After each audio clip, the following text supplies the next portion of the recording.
नमस्कार बहनों। 5 से 7 दिन पहले मैंने YouTube पर एक वीडियो अपलोड की थी जिसमें मैंने सभी विद्यार्थियों से, सभी बहनों से और सभी कोचिंग संचालकों से एक समस्या साझा की थी, वैकेंसी को बढ़ाने से संबंधित, आंदोलन से संबंधित। मैंने मांग की थी कि सभी कोचिंग संचालक मेरा साथ दीजिए और हम लोग एक बड़े रूप में आंदोलन करेंगे और जिससे बहनों के लिए भर्तियां बढ़ा के आए। बहुत कम भर्तियां हैं, है ना।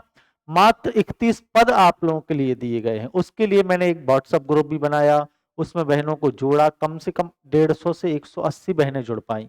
मेरा लक्ष्य उसमें था 1000 से ऊपर लोग हों और कम से कम 50-100 लोग हम लोग पहुंचे, व्यापम और अपनी मांग रखें। अगर बड़ी कोई कोचिंग संस्था जैसे इंदौर की जो कोचिंग है, जिनको आप भली भांति जानती हैं, जो आपसे फीस लेते हैं और बहुत आप लोगों से कहना चाहिए कि आप लोगों की ही दम पर वो आज खड़े हो पाए हैं। ऐसे संस्थान आप लोगों के लिए साथ देने नहीं आते। इन मौकों पर जरूरत ये होती है कि सभी कोचिंग संचालक अगर साथ में खड़े हो जाए ना, तो वैकेंसी भी बढ़ेंगी और सब कुछ चीजें नियमित रूप से होंगी, है ना बहनों। लेकिन अभी तक जो हमने प्रयास किए हैं उससे समझ में आया है कि अभी हमें और एनर्जी से काम करना चाहिए। कम से कम 100-150 बहनों का सपोर्ट तो मिला है, बहुत मिला है ना। उन्हें जितना बन सका उन लोगों ने हमारे लिए किया है, हमारे साथ खड़ी रही हैं। लेकिन बहनों क्या हुआ है कि इतने कम तादाद से कुछ नहीं होने वाला। तो अभी भी आप लोग व्हाट्सएप ग्रुप से जुड़ सकते हैं और आप लोग बोल सकते हैं कि सर 9617 नंबर लिख लीजिए, 9617214814। इस नंबर पे कॉल लगा के या मैसेज करके आप लोग बताना है सर हम आपके साथ हैं इस मुहिम में, ठीक है ना। और बहनों अगर जो कह रहा है कि हम ऐसा आंदोलन करेंगे कि फॉर्म नहीं भरना, आपको फॉर्म भी नहीं भरना, अरे फॉर्म भरेंगे आप, 31 पोस्ट है फिर भी फॉर्म भरना है। देखो क्या होता है, दो प्रकार के लोग होते हैं। एक तो बोलते हैं रहने दो आपसे कुछ नहीं हो पाएगा, 31 पोस्ट हैं, ए पोस्ट हैं, आपके लिए कम ही पोस्ट हैं, नहीं भरो। वो दूसरे होंगे कि अभी भी अगर संभावनाएं आपको लगती हैं, अगर 1% भी आपके सिलेक्शन की संभावना है तो वो काम जरूर करिए। तो बहनों फॉर्म भरना है सबको, सबको फॉर्म भरना है, फॉर्म भरने भी लगी हैं आप लोग। और जैसा कि पिछले कल परसों से एक दो बहनों के फोन आए हैं कि सर मेरा फोटोग्राफ के कारण फॉर्म रिजेक्ट तो ना हो जाएगा। उनने क्या है, व्यापम का पुराना पंजीयन था और उसी पंजीयन से फॉर्म भर दिया तो फोटोग्राफ पुरानी लगी होगी, व्यापम का पंजीयन अपडेट नहीं किया है ना।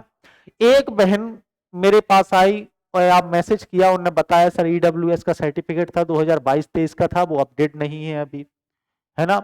और मैंने फॉर्म भरा है तो वहां पे स्कैनर स्कैनर से स्कैन करके भरना है। तो ऐसी कई समस्याएं हैं। तो फॉर्म भरने से संबंधित जितनी भी चीजें हैं, या आप लोगों को लगता है सर फॉर्म रिजेक्ट तो नहीं हो जाएगा, तो उन सब के लिए मैं आप लोगों के लिए समाधान लेके आया हूं इस सीरीज में, है ना। तो यह वीडियो शुरू से लेके अंत तक जरूर देखें। हम हर एक बिंदु पर इस पे चर्चा करेंगे। व्यापम का साइट है, व्यापम का पूरा ऑफिशियल है, 28 तारीख से आपके फॉर्म भरे जाने हैं। और इसमें क्या होगा, आपको 2 एग्जाम 28 फरवरी से एग्जाम होंगे आपको 2 शिफ्ट में। एक तो सुबह 7 बजे रिपोर्टिंग टाइम, एक 12 बजे रिपोर्टिंग टाइम। क्लियर है क्या। आवेदन के लिए आपको 500 रुपए लगेंगे और 250 रुपए आपके ओबीसी SC ST के लिए। क्लियर है। आवेदन पत्र भरने की तिथि 8 तारीख से 9 तारीख से शुरू हो गई, 23 तारीख तक भरी जाएंगी। और आवेदन में संशोधन की तिथि 9 तारीख से 23 तारीख 9 तारीख से 28 तारीख से हो रही है, 9 तारीख से 28 फरवरी, है ना, 28 जनवरी सॉरी।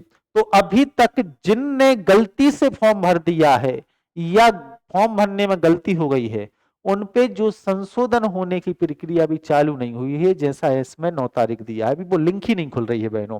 तो खुलेगी, लेकिन निश्चिंत रहें, अगर कोई फॉर्म में गलती हो गई है आपसे तो बिल्कुल निश्चिंत रहें, वो फॉर्म भी भरा जाएगा, आपका संशोधन हो जाएगा। फॉर्म की लिंक भी कुछ दिन में, 1-2 दिन में, 5 दिन में खुल जाएगी, है ना। तो मैं बता देता हूं आपको फॉर्म भरते समय समय क्या क्या सावधानी रखनी है। सबसे पहले एक एक चीजों पे बात कर लें कि सर पात्रता शर्त, शैक्षणिक शैक्षणिक अर्हताएं क्या होनी चाहिए। तो सर अगर आंगनबाड़ी कार्यकर्ता के लिए है तो 10वीं और 12वीं पास होना चाहिए, उत्तीर्ण, 5 वर्ष का अनुभव होना चाहिए। यदि बात करें सर खुली भर्ती के लिए, खुली भर्ती के लिए स्नातक या आपको एक ग्रेजुएट होना चाहिए, ग्रेजुएट तो होना ही होना चाहिए। क्लियर है क्या बहनों। हाँ, अगर खुली भर्ती हेतु महिला एवं बाल विकास विभाग में अनुभवी कार्यरत संविदात्मक पर्यवेक्षक जो हैं, उनके लिए एक वर्ष पे 4 नंबर मिलेंगे उनके लिए, एक वर्ष पे 4 नंबर, एक वर्ष के एक्सपीरियंस पर 4 नंबर। बाकी आप अधिकतर 5 वर्ष का एक्सपीरियंस हो जाएगा तो 5 को 20 अंक मिलेंगे, 5 से ज्यादा होंगे तो भी 20 ही रहे, अधिकतम 20 और कम से कम एक वर्ष पे 4, 2 वर्ष पर 8। क्लियर है क्या बहनों? एक एक चीज ध्यान से देखिए, बहुत बढ़िया, मैं पूरी जानकारी इस वीडियो में आपको देने वाला हूं। आगे बढ़ता हूं। मध्य प्रदेश के स्थायी निवासी आवेदकों के लिए आयु सीमा क्या होगी? तो सर इसमें आयु सीमा 18 से 40 रहने वाली है सबके लिए, मध्य प्रदेश के स्थायी निवासी के लिए 18 से 40, और मध्य प्रदेश के स्थानीय निवासी के लिए जो SC ST OBC में आते हैं 5 वर्ष की अतिरिक्त छूट मिल जाएगी, मतलब 18 से 45 वर्ष। क्लियर है क्या? अच्छा सर, और इसके बाद मध्य प्रदेश से बाहर के लोग भर पाएंगे क्या? मध्य प्रदेश से बाहर के लोग भर पाएंगे क्या? तो इसमें लिखा है सब नागरिकता और स्थायी निवासी के संबंध में। तो कौन कौन फॉर्म भर सकता है? वो हर व्यक्ति भर सकता है जो भारत का नागरिक हो। देखो पहला ही अक्षर लिखा है भारत का नागरिक, मतलब किसी भी प्रदेश में रह रहे हो ना आप, तो इस फॉर्म को भर सकते हैं। कुछ बस दिक्कत कहां है? आरक्षण का लाभ नहीं मिलेगा। नेपाल का नागरिक हो तो वो भी भर सकता है, अगर आपके रिश्तेदार नेपाल में है ना तो वो भी फॉर्म भर सकते हैं मध्य प्रदेश का। देखो कितनी बढ़िया चीज है। मध्य प्रदेश में सिविल भर्ती लागू के नियम अंतर्गत प्रमाण पत्र दिया जाएगा। ये सब आपके काम की नहीं, बस याद ये रखना है कि ऐसे अभ्यर्थी जो मध्य प्रदेश के स्थायी निवासी नहीं है, सिर्फ अनारक्षित ओपन भर्तियों में के अंतर्गत रिक्त पदों पर भी अपना आवेदन कर सकते हैं।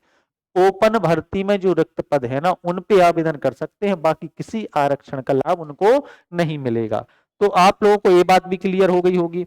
उसके अलावा बात करेंगे सर तो भर्तियां ये 321 किन के लिए हैं? आंगनबाड़ी कार्यकर्ताओं के लिए। दूसरा 288 इनमें से 145 चली गई संविदा कर्मचारियों के लिए, 30 भूत सैनिक के लिए, और आपके पास जो वैकेंसी बची थी बहनों वही 31 जनरल के लिए, 11 EWS, 18, 23 और 30। क्लियर है क्या? ए वैकेंसी है जनरल के लिए, ए EWS, मैंने सब चर्चा की थी आपसे वैकेंसी के बारे में। तो सर अब EWS का अगर सर्टिफिकेट नहीं है तो सर अगर पुराना सर्टिफिकेट है EWS का तो उसको अपडेट करवा लीजिए, 4 से 5 दिन तहसीलदार के द्वारा हो जाता है। आप अपने तहसील के लोक सेवा केंद्र पर जाएंगे तो लोक सेवा केंद्र पर वो अपडेट हो जाएगा, सब कुछ हो जाएगा। बाहर जो दुकान रहती हैं वहां कुछ दलाल मिलेंगे, उनसे करो, जैसे करो, जल्दी से जल्दी। अरे आप चले जाओ, आपने 1 साल तैयारी करी है ना, SDM या तहसीलदार के घर के सामने चले जाओ, सर जल्दी से करो मेरा फॉर्म है, सर जल्दी से करो, जल्दी से। लड़ना सीखो, तहसीलदार ऑफिस में अगर टाइम लग रहा है तो सीधे अंदर जाओ लड़ते हुए, मेरा फॉर्म, मेरा EWS को अपडेट ही करवाना है, सिर्फ आज ही करवाना है। तो अंदर जाओ सीधा, अपने लिए लड़ो, काम करो, है ना। उसके अलावा अगर आपकी फोटोग्राफ देखो सर क्या होनी चाहिए? अपडेट होनी चाहिए, आज की फोटोग्राफ लगाओ बढ़िया तरीके से। उसके नीचे सुंदर शब्दों में आपका नाम, बैकग्राउंड व्हाइट और डेट लिखी होनी चाहिए आज की, बढ़िया तरीके, यही फोटो लगाओ। और इसकी एक कॉपी आप कम से कम 3 से 4 फोटोग्राफ तो निकलवाओगे ना, 2 कॉपी रख लेना, एक 2-3 कॉपी रख लेना, एग्जाम सेंटर में जाओगे तो वहां पे जरूरत पड़ेगी। सर फोटो लेके जाना है क्या एग्जाम सेंटर में?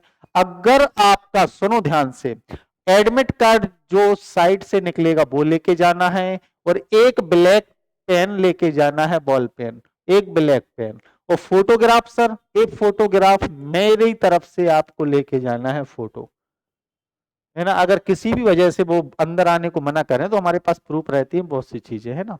अपने आसपास का सेंटर सबसे पहले बनना, आपको आसपास का सेंटर मिलेगा, सुविधा होगी, अपने साथ अपने भाइयों को, पिताजी को, पति को लेके जाओगी, एक व्यक्ति एक्स्ट्रा जाएगा, वो अगर कोई भी चीज चूक हो रही है तो वो आपकी तुरंत व्यवस्थाएं कर सकता है ना। तो आसपास का सेंटर बनना है, क्योंकि आपने इतनी मेहनत से फॉर्म भरा है, इतनी मेहनत से फॉर्म भरा है, उसमें बिल्कुल भी चूक नहीं होनी चाहिए, इतनी सालों से आपने तैयारी की है। बिल्कुल क्लियर है क्या? सब बताइए जल्दी से बताइए। यहाँ देखिए जल्दी से, इस परीक्षा में एक पूरी नियमावली दी है, ध्यान रखना सब लोग, सब कुछ दिया है इसमें परीक्षा फॉर्म। एक PDF आप लोगों को चाहिए है तो मेरे नंबर पे आप 9617214814 इस नंबर पे आप एक मैसेज करेंगे, इसकी PDF मिल जाएगी, इसमें सारे नियम शर्तें दी गई हैं, इन सब चीजों पे हम लोग चर्चा करने वाले हैं। क्लियर है बहनों? तो जुड़े रहिए, चैनल को सब्सक्राइब कर लें और इस नंबर पे एक मैसेज करके बोलें सर मैं आपके साथ हूं, धन्यवाद। जय हिंद, जय भारत।